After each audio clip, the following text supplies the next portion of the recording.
عورتوں کے بانجھپن اور بے اولادی کے لیے دیسی طبی نسخہ آپ کے ساتھ شیئر کرنے لگا ہوں۔ اگر آپ اس کو استعمال کرتی ہیں، اس کے اوپر جو میں نے آپ کو چیزیں بتائی ہیں انہی کے حساب سے آپ اس کو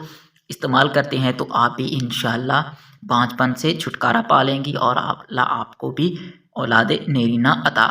فرمائے گا۔ اور جو میرے دوست اس چینل کو وزٹ کر رہے ہیں ابھی تک انہوں نے سبسکرائب نہیں کیا ہے تو ان سے چھوٹی سی ریکویسٹ، ایک چھوٹی سی گزارش ہے کہ چینل کو سبسکرائب کرنے کے ساتھ ساتھ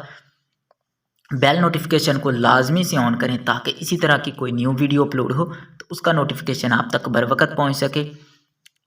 پپیتا کے آپ نے 100 گرام بیج لے کر اسے سائے میں خشک کر کے اس کا پاؤڈر بنا لینا ہے، یا کسی پنسار کی دکان سے سوکھے ہوئے آپ نے پتے لے لینے ہیں، اس کے بیج سوکھے ہوئے لے لینے ہیں اور مریضہ کو چائے والے چمچ کا چوتھا حصہ یعنی کہ آدھے چمچ سے آدھا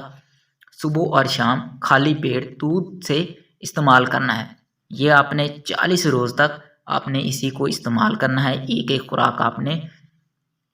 40 دن سے لازمی کھانی ہے صبح شام کے حساب سے، اور اللہ آپ کی گوتی لازمی سے ہری بھری کرے گا۔ یہ بہت ہی زیادہ کمال ہے اور پپیتا کے بیجوں کے اندر، اور اس سے آپ کو اولاد نیرینہ اللہ تعالیٰ عطا فرمائے گا۔ یہ اس سے بہت زیادہ لوگوں نے فائدہ بھی اٹھایا ہے اور لوگ یہاں سے فائدہ اٹھا بھی رہے ہیں۔